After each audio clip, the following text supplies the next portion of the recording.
This summer, Instacart is bringing back your favorites from 1999 with prices from 1999. That means 90s prices on juice pouches that ought to be respected, 90s prices on box mac and cheese, and 90s prices on ham, cheese, and cracker lunches. Enjoy all those throwbacks and more at throwback prices, only through Instacart. $4.72 maximum discount per $10 of eligible items. Limit one offer per order. Expires September 5th while supplies last. Discount based on CPI comparison.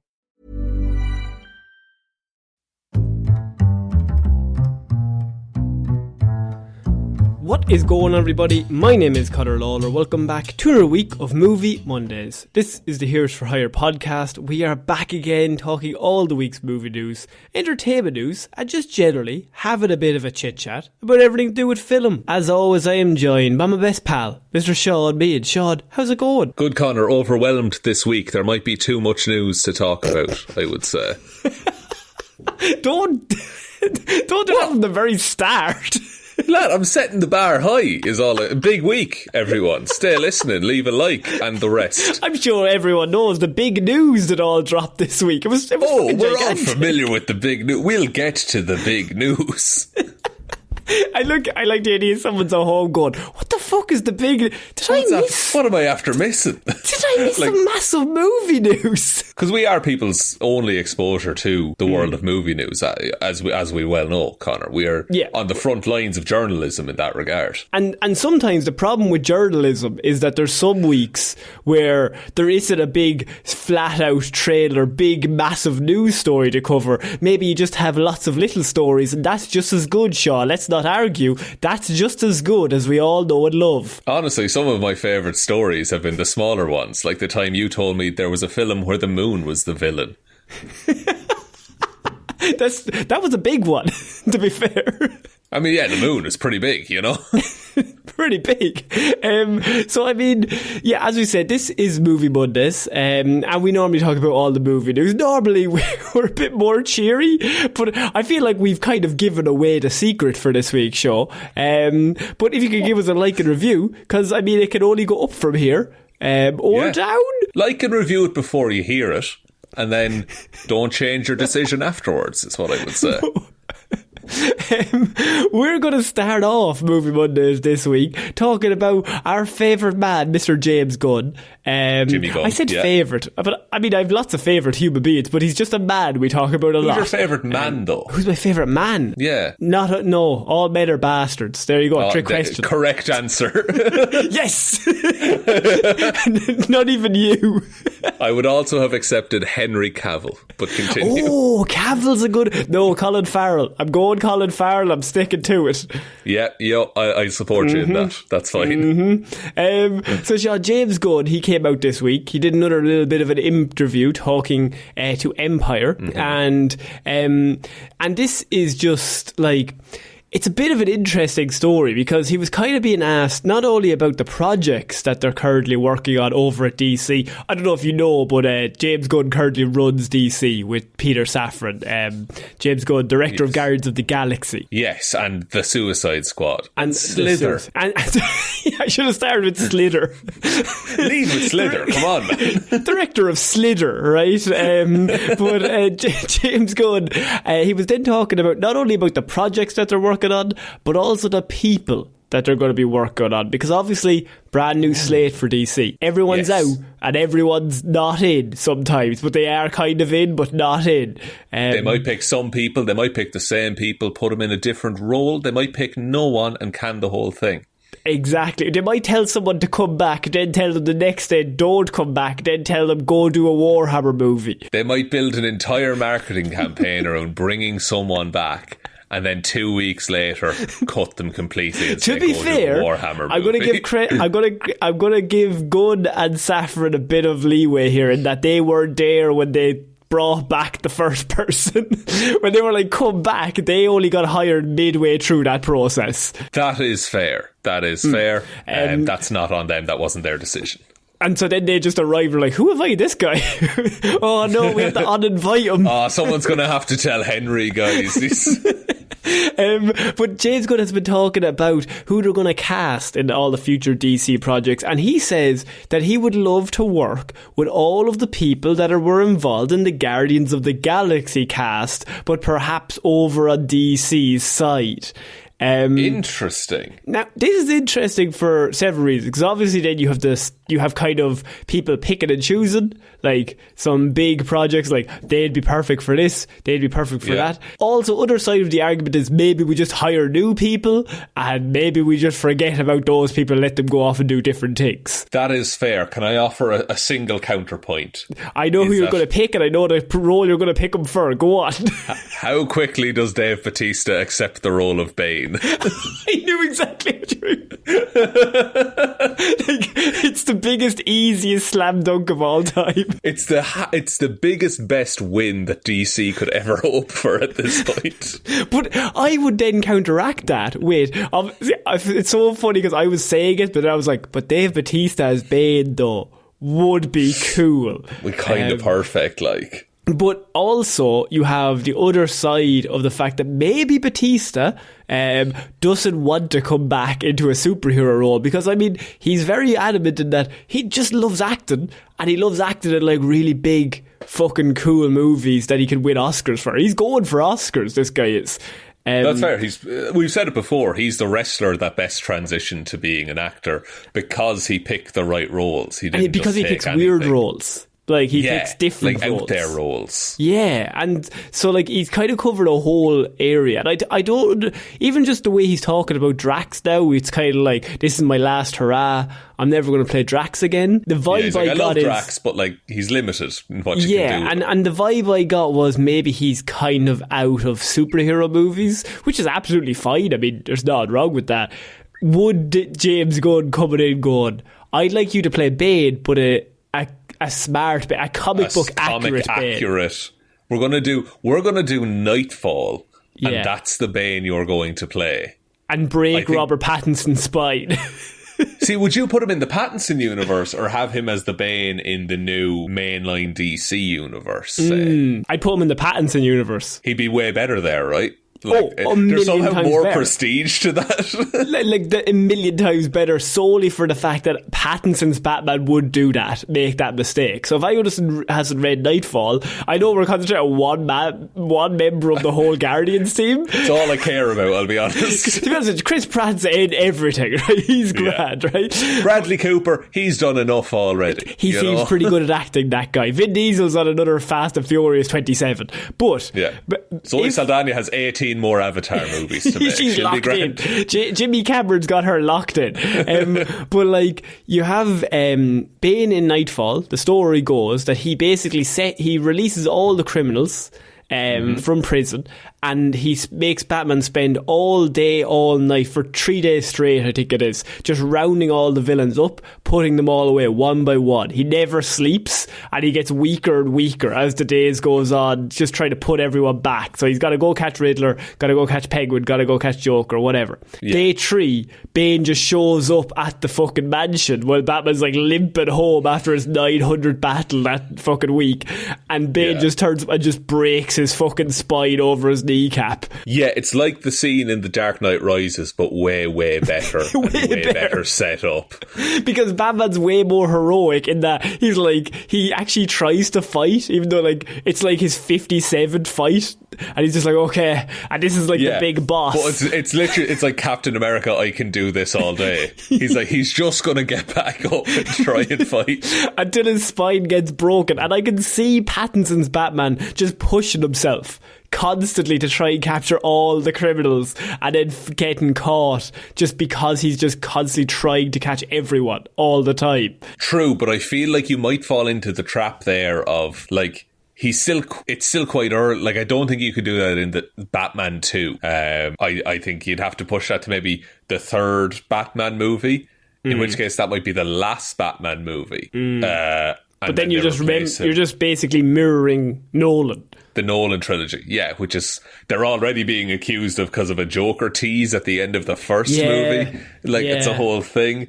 So I can see. I can see Pom Klementieff and Karen Gillan. I mean, Karen Gillan in fucking DC would be amazing if they could get her in. It would be so good. Yeah. And you got Sean Gunn is already he's calendar man technically. I mean, to be honest, he's going to be in all the movies no matter what, in some form or another, if James Gunn's involved. That is very, very true. Is there any other Guardians then that we can think of? Like that's it for the Guardians cast, right?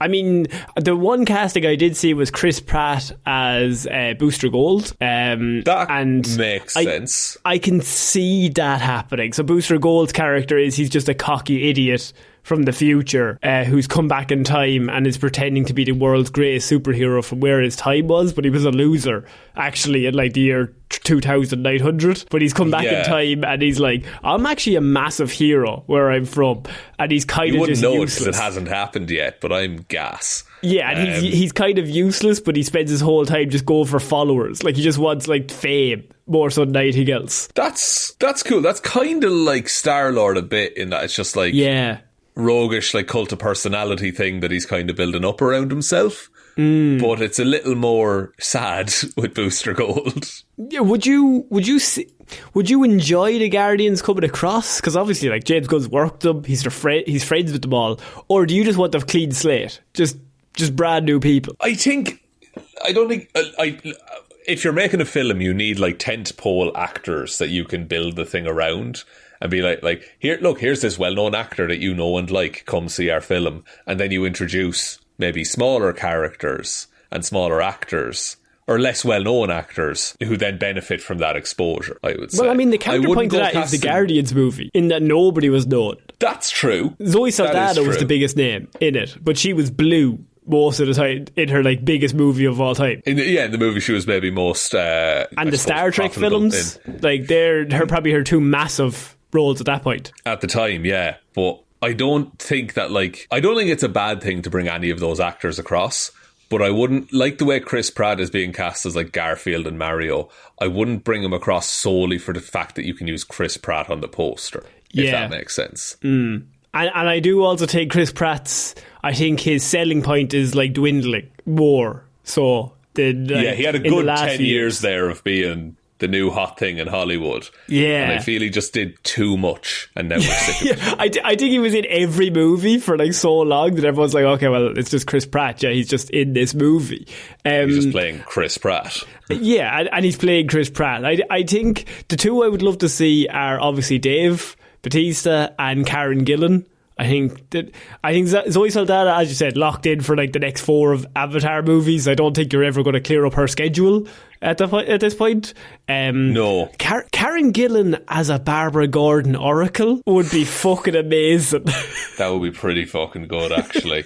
Actually, that would be class. And she's got the hair. She's got the athletic, Nebula is as good an acrobat as Barbara Gordon is. Yes. So yeah, she has that kind of training and acting already. I'd love to see her do more as a character, because Barbara Gordon is quite, fun-loving and quick-witted, whereas Nebula's more serious and droll and dry. So it'd be nice to see her take that kind of a route with a superhero. But also, I think she's a very comedic actress herself. Like, she's fucking hilarious. She's fucking hilarious. Like, so let's just let her go. Let's just see what happens. I think it'd be really great. So yeah, Karen Gillan, some sort of Batgirl form would be great. I think Dave Bautista. I think you cast him as anyone other than Bane at this point. I feel like you're just wasting money. Like, there's loads of money on the table. Just cast him as Bane. I think Bradley Cooper could do a very good Harvey Dent.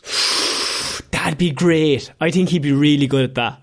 I think he has it. Like, he has the smarmy, cocky lawyer side, and then I feel he could do the other half of Two-Face. Also, we're just going Batman world here. Like, we're not going all of DC. Like, there's so many other characters you could pick from. Like, you could have Bradley Cooper as Hal Jordan. Just off the top of my head. Yeah. I don't think anyone wants to touch Green Lantern, but go on. Oliver Queen. He'd be a decent Oliver Queen, I would say. Oh, he would. He would be great as Oliver Queen. He'd have the billionaire thing down. Though I think if anyone but Stephen Amell gets cast as that, I think there'll be riots. From all that Arrow season 6, that's where it got good, Sean. That's where it got back good it got again. real bad for a while, then it got back good again, but no one watched it. And then it got real bad again. Yep. So we're going to move on to our next piece of news. I was just excited to see who we would come up with, maybe sort of bringing the Guardians across.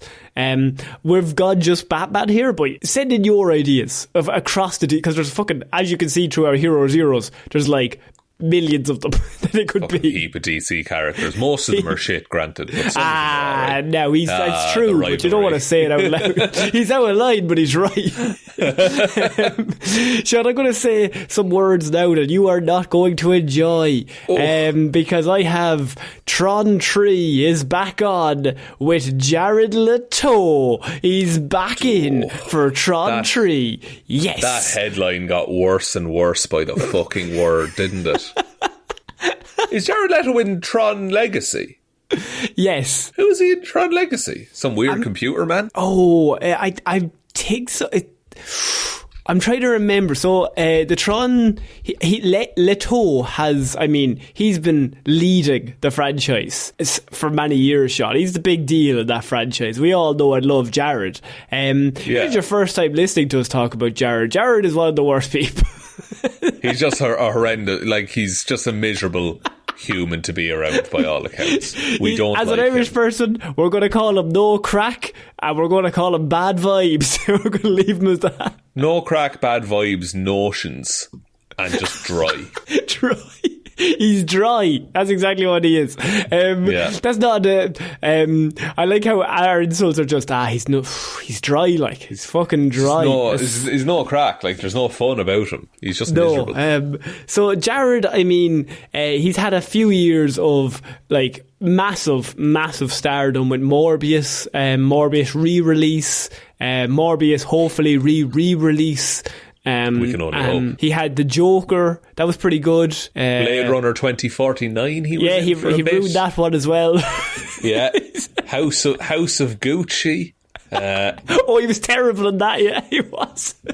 Dallas Buyers Club. That I won an Oscar for that. You got to give him that. Okay, he won an Oscar for it. Yeah, look, credit for that. He's a bad man. He's a bad man. He's a boys, bad vibes. American Psycho.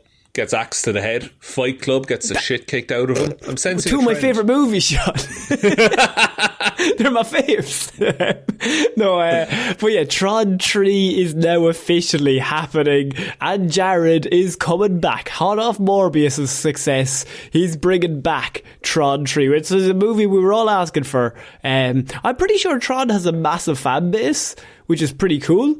Just as a franchise, him coming back to star in number 3, I feel like might be a hindrance to the whole project. No, I didn't see his name in the filmography for Tron Legacy, so I don't know what his attachment to this franchise is. Like, it's apparently, from what I saw just googling there, Tron Ares, which is like Tron Ares. Ares is the god of war in Greek mythology, so maybe it's some kind of computer war that's happening. I don't know. Why get Jared in, though, is the real question. Sorry, I said he was leading it. What I meant is that he's been attached to it. Sorry, he's been attached to it since like 2017, I think. They've been trying to get this thing off the ground. Right, okay. I do apologise. So, yeah, I mean... So he mightn't necessarily be starring in this. He could just be, producing or directing, perhaps. No, I'm pretty positive he's in it. Does he have to be, though? Does he have to be in it? But what if he wasn't? Just everyone huddle in. What if he wasn't? If there's an actor in Hollywood who has proven to not be a safe bet within the last 2 to 3 years, surely it's him. And also maybe The Rock, depending on how you look at things. I think The Rock is still bankable. I still think Rock's name brings you in at least 400 million. Okay, but Jared doesn't. That's what you're telling me. No, I think Jared might be the Jared ever. I mean, okay, so let's say, we put Jared in a simulation and then we make a movie about that. Yeah. Like, I don't think he has it in him to play the kind of hero that a Tron movie needs, which is like generally good-hearted, nice guy, which is like what every Tron movie has been so far. I literally threw this story in just so we could shit on Jared. I don't like, without retreading old ground, I don't know how much more I have in me. I just think, like, the fact that he's attached to it absolutely guarantees that I will not see this film, basically. Not only will I not get to watch it, I will not watch the trailer. I will not be associated with it. Frankly, I'm annoyed we're talking about it right now, but it has to be said, he's a terrible man, don't support his films. Or his music. There, I said it. Oh, lads. Somebody put up a tweet. Was one of those where Jared's been a massive fan of Tron since he was 13. Just Google Jared Leto and 13. Age 13. And if you really want to find more of the story. That's fucking hilarious. Oh, he's a bad man. If you're still liking Jared, just look up the time that he made himself blind on Blade Runner 2049, and then they had to pay an assistant to walk him around the set, even though he's clearly able to see. Or just any of the shit he did on Suicide Squad. Yeah. Any of this kind of thing. Or we don't Morbius. Look at Morbius. Just look at anything to do with Morbius. Well, no, that was a bright spot. That was a bright spot. We won't hold that against him, because Morbius is obviously the best movie of 2021 and 2022. That's true. Release it one more time, we'll prove it. No, really. I swear. We were all busy that day. I'm sorry, we were all moving. I was washing my car, but genuinely, release it again, I'll be locked in, lads. I swear I'll go see it this I'll be there day one. We're moving on to our next piece of news, and this is a story that really kind of broke my heart. But Channing Tatum. Now, Ed Ball posted in our Detective Divilment's discussion group on Facebook that Channing Tatum's been doing interviews this week because obviously Magic Mike is coming out. And so he's talking to Vanity Fair, and he was just having a chat just generally about his career. What happened in the last few years. I'm not going to say what went wrong, but like what made him take time off, and like what kind of, like, what happened. And so what occurred, what came out of the interview was the fact that the movie Gambit really impacted him, right? And that's like, because he put everything into getting the movie Gambit off the ground in like late 2016 to like 2019. I think, was it even earlier he was pitching it, like he'd wanted to do it for years. Yeah. Gambit's his favourite superhero. And Channing Tatum, 2014 Channing Tatum was like the biggest movie star, or top 5 biggest movie stars in the world, like from like in terms of, especially in a certain age demographic. I know that's like a bit of hyperbole, but you know what I mean. Like, he was massive at that point. And he was in basically every movie for like 5 years non-stop because he was so bankable. But what happened then was they didn't get the movie made. Fox got bought out by Disney, and the movie got completely scrapped. Yeah. And so moving on from that, he kind of took a few years off. He said like he was in a bad way in terms of he just never got it off the ground. But now he's kind of coming back out with Magic Mike, and he also has a few more plans, Sean, lined up, because I have news of Channing Tatum's, his production team have actually bought the rights to do another Ghost movie. Yes, they're planning to remake Ghost with him playing the Patrick Swayze role. Okay, here's the thing, right? Okay, one, I hate that this is happening. Stop remaking movies, make something new. Yeah. But yeah, if you want like a modern day equivalent to how popular Patrick Swayze, or Faltering Swayze as we call him, how popular he was back in the day, Channing Tatum is it, man. Like, he is. Also, I feel he just likes pottery a lot. He does. I bet he does like. And you know what? I bet he's good at. He's one of those people that he just looks good at things. Yeah, he's just naturally good, and he's sexy when he's doing pottery. Like, it's not fair. And me and you look like fucking idiots, like giraffes trying to make some pots. You ever see us doing pottery? It can't be shown online. Like, so I mean, obviously, Ghost, if anyone doesn't know what I'm talking about, is a movie from the year 1990. Sean, you had director Jerry Zucker, and you also had Demi Moore, pretty good, and also, I would know that lady from Sister Act 2, Back in the Habit, Whoopi Goldberg. Yes, she won an Oscar. I'm pretty positive for that movie. So it actually banked like $500 million back then. That's huge in 1990. Yeah, 1990 has pretty big money. And it also got a Best Picture Oscar nomination. And it is also one of the like iconic like rom-coms that's ever been made. like, or just romance movies, I suppose. Which begs the question again, why remake it? But look, we like to support Channing on this podcast. See, we're in a difficult situation here in that we continuously agree that remakes of movies that were good is just silly, and maybe just do movies that are new that are good. Yeah, but sometimes we like an actor enough to be like, hey, let's just support him. That's the kind of good faith you get when you're not a terrible person, Jared. Yeah, Channing Tatum, he's just, and also his sadness over Gambit makes us like, he just loves Gambit. And we've kind of discussed Channing Tatum since the very start, in that one of my favourite stories we ever covered was, remember when he was going to shoot Gambit in his own backyard? He's looking into making it himself. We extrapolated the story that he was making it in his backyard. He was going to make it himself, and I was just like, the man is just, he's just determined. He's just dying to make Gambit. Do you think there's room for just a Gambit cameo in Deadpool 3? Like, any space for, like, he's leaving the Fox X-Men universe, and he's just like, oh, hey, Gambit, didn't realise you were here the whole time, and it's just Channing Tatum. I mean, I could see that happening. I feel like they need to give that to him. It just give him once. One time. Just once being the character, and just so he can have it. Because one of the most heartbreaking things is, remember that Comic-Con panel, and he came out wearing a Gambit t-shirt at the X-Men panel. Yes. And just nothing came of it. Oh, Channing. It's so harsh. He deserves better, honestly. Let him be Ghost. Just let him be. Like, it's a bad idea, and it's not going to make any money, but just let him be Ghost. Just, if that makes him happy, I'm willing to let it happen. I'm willing to let him remake any movie he wants. Just he can't be Gambit. If you Google Gambit Channing Tatum, you get a Wikipedia page called Gambit unproduced film. Close bracket. Oh, lads. Oh, he was so close multiple times.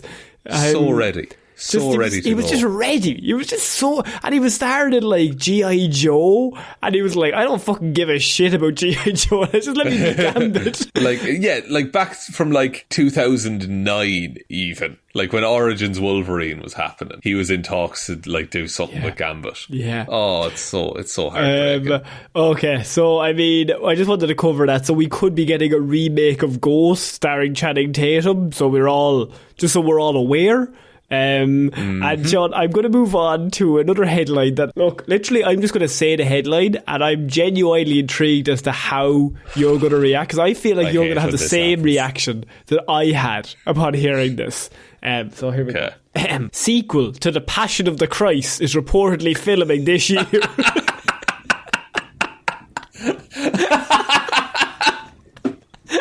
I mean, now as two Christian boys from Christian Ireland, Sean, there's a lot more story to tell, you know. We've always said it's very similar to the Gladiator movie. Once the main character dies at the end of the first one, it's tough to get a sequel out of the way. But I mean, if only the main character could come back somehow. Ooh. It's also called, I think, The Passion of the Christ Resurrection. No, it's not. It's not called Passion of the Christ Resurrection. So what's this? He comes back from the dead, like as Jesus is one to do, and just goes around visiting the apostles and shit, is it?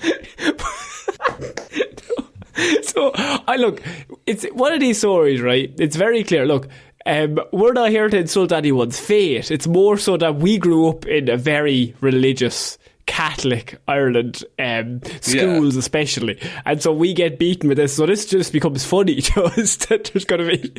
It's just, we've heard like stories about. I remember Passion of the Christ coming out and it being a big talking point, like on the radio in 2004. It's like, they're talking about Jesus. Is that allowed? Yeah, you're not allowed to talk about Jesus. Like, talking about Jesus. Can't talk about Jesus, lads. But it's one of those where I literally never even thought about it. But they're doing a sequel called Resurrection because obviously, sure, have you not read the fucking source material that they're taking it from? Like, sure, there's another cliffhanger there. But after the resurrection, it's more of just like going around telling people to be sound to each other, and then he goes off back up to heaven. Like, that's the movie. Like, where's the human drama in the whole thing? Unless it's dealing with, like, the apostles and how they, like, slowly drift apart after Jesus dies. So, emotionally. Yeah. It turns into Marriage Story. What if it's a prequel? And it's, because, you know, it's there's a young Anakin Skywalker. It follows Judas and how he fell. It follows him and he's a pod racer. There's still a pod racing scene somehow. Just the sand people. They took his parents and he just got turned into a bit of a bitch. Like, it's such a baffling choice of a movie. Like, well, don't worry, because Mel Gibson has directed it, so that's pretty good, isn't it? This was my follow-up question. Is Mel involved?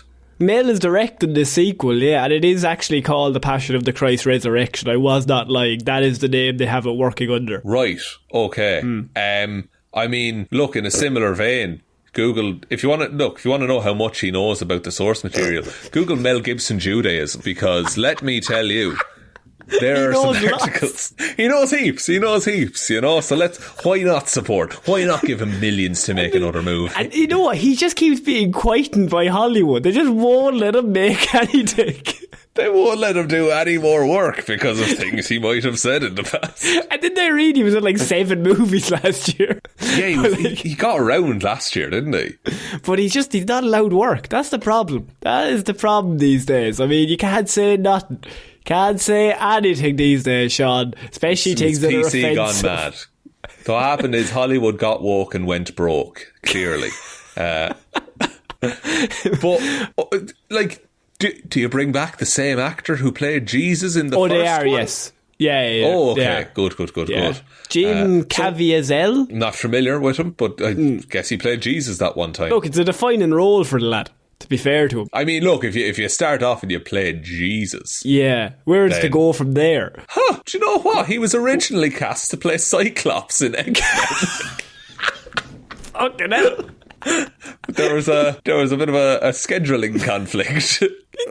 He's just constantly on set. What if Jesus had laser eyes though, Mel? I've done a lot of laser eye training, you know. What if he just stared really intently at someone and fucking burnt them in half? But laser eyes wouldn't go astray. I mean, he's the most powerful person around. Like, he's trying to turn into an X-Men movie. He keeps trying to. He's like, so there's this character called Gambit. My friend Channing, he's really eager. He can come in. The Apostle Gambit. Also, just very quickly, he was also in a movie called Paul, Apostle of Christ, and he played Saint Luke. Now, he's double dipping on religious imagery there. Around. I just want to say he's getting around. But I think, right, why does this movie need to be made? Of all things, why does Passion of the Christ need a sequel?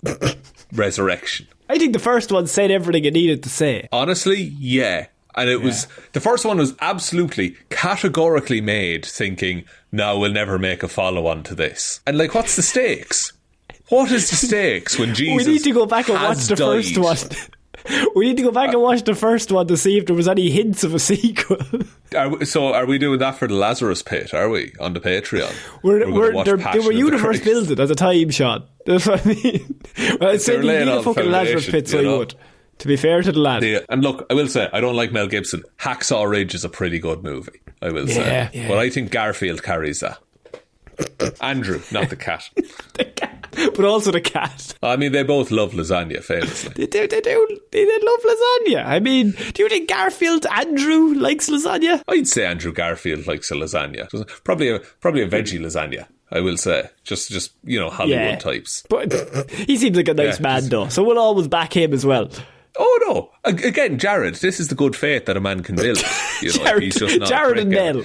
Jared and Mel. We're getting a little circle going here, and just start being nice and say you're sorry for once, and then you can do whatever you want with your lasagna. I mean, speaking of people that we will automatically forgive no matter what they do, Michael B. Jordan, his next movie, which will be a Rainbow Six movie based off the video game and Tom Clancy's books and all.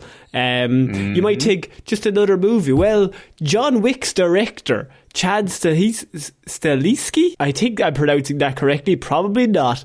He is down to direct the Rainbow Six movie starring Michael B. Jordan. So you got the John Wick director doing a Tom Clancy Rainbow Six movie with Michael B. Jordan leading it. Sean, how do we feel? Oh, conflicted, honestly.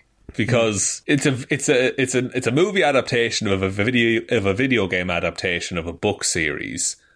And yes. But it's cast one of our favourite actors, Michael B. Jordan, of course. Yeah. Director of John Wick, that's fucking huge. The gunplay would be unreal. But like, what's special about Rainbow Six out of all the shooty games, Connor? Do you know? Have you played it? I mean, I have. What's special about it? I don't really understand what's special about it. Like, they were probably ahead of their time when they first started coming out, and then they got a big name like that. But I can't think of, like, I always think of them and Medal of Honor as like two of the shooty games from the early 2000s that were all both very good. Yeah. And very good functionally and playably as games. They're really entertaining to play. But like, I always thought like Call of Duty was the one that had like some level of story that you pay attention to. No, I find Rainbow Six, because obviously you're working as a team, so you got a teammate. So then that kind of added an extra layer of like you're working together tactics wise, trying to figure it out. I remember back in the day, I had like a really, really early Rainbow Six game on like the very old PC that could only work solitaire. And it was like, before the mission began, you would have to tell each team. So you'd have 4 teams of 2, and you would basically tell them exactly where you wanted to go, and like on a map, and you would draw it out, like if you were attacking. That's quite cool. And there's like a hostage situation. Well, the issue was I was like 5, and then I would play, and immediately I would have all my men run directly into the building and just die. And they were like, "Oh, you lost again." The old front-on approach. So we never had Rainbow Six. We had Counter-Strike was our game. Oh yes, of course. Which again was like teams. But there was none of this like planning or organising. You just kind of ran off and did your own thing. How does that translate to a movie, though, is my question. Like, is it just... It's just going to be a movie about a special group of soldiers? Well, I mean, the novel is based off, like, there's a main character called Clarke, I think. And he basically sets up the team that are called the Rainbow Six, and it's like counter-terrorism. And they basically go around taking down terrorists all around the world. So you could then do that in the movie, where there's the baddest of the bad fucking terrorist. Michael B. Jordan's the best of the best. He got the ragtag team together to try and save the president's son or daughter. Okay. It's sounding a bit propaganda-y, I will be honest. Like, you know how Top Gun got all that money from the military? Like, I feel like the military might just be like, and there's some left over for Rainbow Six. Yeah, but it's the John Wick director with Michael B. Jordan, Sean. Look, that's all great. It could be the Passion of the Christ director with Jared Leto. But if the military is involved... Actually, now that you mention it, really, that's the combo you need. And look, if you want someone to play Jesus, who would jump at the chance to play Jesus, it is Jared fucking Leto. We're really shitting on the two of them a lot this episode. But you know what? You can't shit enough. You cannot shit enough. Not when they're concerned. I mean, I could see this being like, remember the movie a few years ago that Michael B. Jordan did? What was that shooty movie that he did? That he was like a former agent, then he went there. It was very similar to John Wick. Right. I think it was like an Amazon movie, maybe. But it was basically, he was like a stone cold killer. You're not thinking of Extraction or anything like that. It might be Extraction. I don't know. Sean is looking it up. I know for a fact it was all right. Without Remorse. It's a Tom Clancy movie where he plays a man called John Clarke. Yeah. Now that could be it. All right, okay. So this is just it's another one of these. Is what's so it's basically that. Yeah, but he's now going to set up the whole team. So the movie of that one is that he seeks revenge after his wife dies, and they're killed by a group of elite Russian operatives. Sean. So basically the plot of John Wick, but in a different form. So now you've got the director of John Wick, but now he's got a whole team. You could have a situation where like you have like 6 guys break into a building, and I mean, I'm already copying a different movie here, but then they go through floor by floor, taking people out in very fancy ways. Sounds pretty good. Sounds pretty raidy. Now, I just looked it up. First of all, Jamie Bell is also in this movie. and he becomes deputy director later on, spoilers. But at the end of the movie, they propose the creation of a multinational counter-terrorism team, codename Rainbow. So, we're talking sequels. That's what's happening here. This isn't coming out of the blue. I didn't even know this movie was made. And it had Michael B. Jordan. You didn't even know. He's like a friend of the pod. Friend of the pod. Oh, he's been on many a time. Yeah. Many a time. I just think, look, it worked once. It made, let me tell you how much it made. Release. Asher came out on streaming during COVID, Connor. Yeah. So it essentially also, made no money. Chad, who is down to direct this movie, he has directed all of the John Wick movies, and he's also directing John Wick Chapter 4. Right. So he knows what he's doing in terms of guns and fights and stuff. Oh, he's the best of the best. He's literally the best of the best. Okay, well look, what we'll do then is we'll dress up in our combat fatigues and we'll go watch this in a cinema and we'll see how long it takes us to get kicked out. In Ireland. In Ireland, if you did that, the police would show up and go, lads, what's going on here? Lads, come on. Better to be doing with your time. Genuinely, cop on to yourself. That's all I'll say to you now, right? You've got notions about yourself, and I'm not a big fan of it. But Michael B. Jordan is also going to be in the I Am Legend sequel. I forgot that was going to happen. Is he? He's also producing the Static Shock movie that's apparently coming out, but probably won't be now. Yeah, he's also developing the Black Superman series as well. The Val Zod thing on HBO. I'm pretty sure that's on off the table now. Yeah. I don't really know. I mean, we have to support him because he's a very nice man, but at the same time, there's a lot of stuff going on. I'm interested to see what happens. Let's just wait and see. Let him let him cook. Shaun is what I would say. Let him cook. Let the man cook. Absolutely. And what a chef he is. Let's also give weekly updates. Weekly, hourly updates on Michael B. Jordan and how he is. Today, grand. He's absolutely fine as always. But Shaun, we're moving on. Do you remember him in Lie to Me? Yeah, he was great in Lie to Me. He was great in Lie to Me. You ever seen Lie to Me? What a show. Tim Roth, you love to see it. Tim Roth. And he taught me that if somebody says something and they move their nose slightly or they move their lips slightly, they must be lying. And so I spent a good 5 years just looking at people's faces like, he's definitely lying. I don't know why, but he just is. It's like L.A. Noire. That game. Remember that game? People could lie to you. I feel like L.A. Noire was more so they would lie and then they would really very obviously look around in a very I didn't kill him, and then they'd shuffle and then their eyes would do the back and forth side to side. Yeah, it wasn't very subtle, but hey, Michael B. Jordan's a better actor than that, so remake Lie to Me is what I think I'm saying here. He takes the Tim Roth role in the new Lie to Me. That would be class, actually. Yeah. Okay, we're moving on to our next piece of news, and this is just a small thing, Shaun, that I thought you'd be interested to know, is that Zack Snyder's Rebel Moon, this is the science fiction epic that Zack Snyder's currently working on.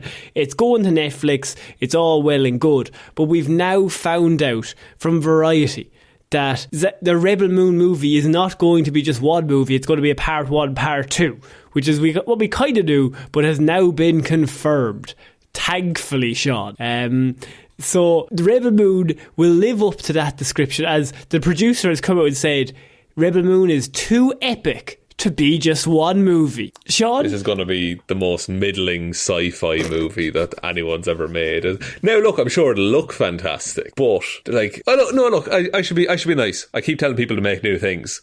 Zack Snyder is making something new, so let's support it. He is. Let's not hype it up till the end of the world, though. That will make things worse, I feel. I feel like coming in saying it's too epic to be one movie just from the get-go, I feel like you're setting them up to fail. I just be like, it's real good, and we think there was a lot in it. He again came, and this is his quote, Shaun. I thought you'd like this about Mr. Zack Snyder. Zack's come in with so much passion. This is a film that he's had in his mind for decades. As you know, he spent so much time working on other people's IPs at other studios. We worked with him on Army of the Dead, and we did things that others couldn't do. We made a film, and then a prequel, and launched a live experience. Oh Lord. With Rebel Moon, he wanted to push the envelope again. And when we saw how big the world he created was, we thought it would be better served as two pieces because the world was just so big. Shaun, why do people have to sell things like this? Like, why are people justifying their own jobs by writing 90-paragraph press releases to just say, oh, we thought the film would work better told in 2 parts? What's the point? There's so much to deal with all of the time. Why do I need to read all of this as well? There's so much to deal with. Just on an emotional level, there's so much to deal with. I just cannot do it right now. This might be a me thing. Maybe I'm having a bad week. But just stop trying to sell everything all the time. Also, stop making everything a subscription while you're at it. Let me own something. Why not? Let's just have a general discussion about Shaun's mental health. It'll be a short discussion, my friend. Not good. Anyway, back to you. Back to you in the studio. So, Shaun, are you excited about Rebel Moon now that we know it's 2 parts? I'll watch it when it comes out. The fact that it's 2 parts has not affected my excitement whatsoever, I will say. Interesting. I'd wager that's the same for most people. I would say so. But, Shaun, I know something that will excite you is our next story. Exhausting. I've just literally broken you down for the whole hour. Something happened. You just unzipped me. See, here's the issue, right? If I can't find something that really is like massive, I then take personal pride in just picking stories just to try and irk you. That's fair. That's all right. Someone has to be irked. And if that's content, that's content. It just entertains me. That's just to see you get worked up and then go, I just can't, Connor. I just can't simply anymore. Cannot. So, Shaun, the Flash movie. This is another headline that really made me laugh, and this is why I'm giving it to you, because I just want you to join in, because I have the Flash movie merch reveals a third evil version of Ezra Miller's DC hero. I think Ezra Miller is already the evil version of the DC hero. It's interesting you say that, because I thought the exact same joke when I read it. Right. Well, I'm glad I got in there first. Yeah. So, Shaun, I mean, Ezra, the movie's coming out. We're all very excited. Ezra Miller's Flash. They're going to be excellent, I think. And the movie's going to make millions, billions. Trillions. You told me it's your most anticipated movie of the year, and they're doing Dune 2 is also coming out. Guardians 3, that's up there. They're second and third behind this greatness, and I mean, Ezra went on that fucking course, Shaun. Now, like the weekend course, like they went on a weekend course, and now they're sorry. We're sorry we did all those crimes. But let's just put out the movie anyway. It'll be grand. So, because we knew there was going to be 2 Barry Allens in this movie. That was in the trailer already. And you also had, is it Liz Allen? Or not Allen yet, I suppose. But what do you mean? There was someone else as a Flash in the trailer already. There was 2 Barrys and one other person. There was a Barry and Wally wasn't there. Johnny Quick. Am I wrong? Am I wrong here? Bart Allen? Iris West we see in the trailer. Oh, yeah, as well. yeah. I thought you meant like another speedster. Iris West is always in all the Flash stuff. But is she dressed as a speedster in the trailer? I can't remember. It's come out 4 times. I have to be honest with you, I haven't seen the trailer that much because I'm just not that interested, unfortunately. But now that we know that there's going to be the Black Flash is the name of it, right? And the Black Flash normally appears in the comics before the deaths of the Flash in certain so they appear just before the death of the character. Right, okay. And so I'm very interested to see how it's like a Grim Reaper kind of vibe. Oh, okay. So you see the Black Flash and you know you're about to die, kind of. Because it like returns the Flash to like the Speed Force. Okay, interesting. So do you think then that the move is to kill off Barry Allen in this? I mean, it would solve a lot of problems, wouldn't it? And then just quietly end the universe from there. And then just quietly introduce Wally West and then move on with all of our lives. Could be cool to have, like, in whatever new rebooted universe, maybe some of the stuff is like legend now. So like Barry Allen is like this legendary speedster that Wally West takes influence from. And the thing about the Flash is that they like, obviously Barry Allen now with the Flash series, he's massive, but like from the late 90s, early 2000s, like Justice League Unlimited, that animated show, I mean, or Justice League in general, the animated show, like Wally West is the Flash there. So like a lot of that audience now that grew up watching that are all in their late 20s, 30s, 40s, and they're kind of now like, well, Wally West is the one they grew up with on the screen. So it would make perfect sense that you just were like, okay, well, Barry Allen, he dies, that's how we get rid of Ezra. Then after that, once Ezra's gone, then we can bring in Wally West and then they can take over. It's kind of a neat way of tying it up, isn't it? Like, and you can give Barry Allen then that kind of heroic send-off if you want. Like Barry Allen sacrifices themselves just for like to save the universe in Flashpoint. That's kind of it somehow. Yeah, like it has to become one with the Speed Force to balance or stabilize it or something. Yeah, I mean that's a classic. That's a classic Flash storyline. You got to keep running as fast as you can. It can't stop. Just forever. Just keep running. I think it could work. I think the less that sticks around of the old stuff, the better going forward in DC would be my opinion. So if they can think of a good character way to write him out, that's what I would go for. Speaking of that, our big news story of the week is actually a big non-news story, but is a news story. And that is Jason Momoa. Jason Momoa has teased a major DC news coming, but he said it in a way that is so obviously Lobo, it is hard not to cover this story. So what's been rumoured for weeks is that Jason Momoa is no longer going to be Aquaman and he actually wants to be Lobo. He had a meeting with James Gunn and Peter Safran a few weeks ago, and what was said to be very positive in terms of keeping him around in the DC world. And he says, I got some really good news, great news at Warner Bros. Amazing news. I wish I could tell you, but here it is. Peter, I love you. James, I love you. To the future, he said, right? So then he also has then come out and is like, I could be playing anyone. I think his exact quote was like, I'm going to be Aquaman forever.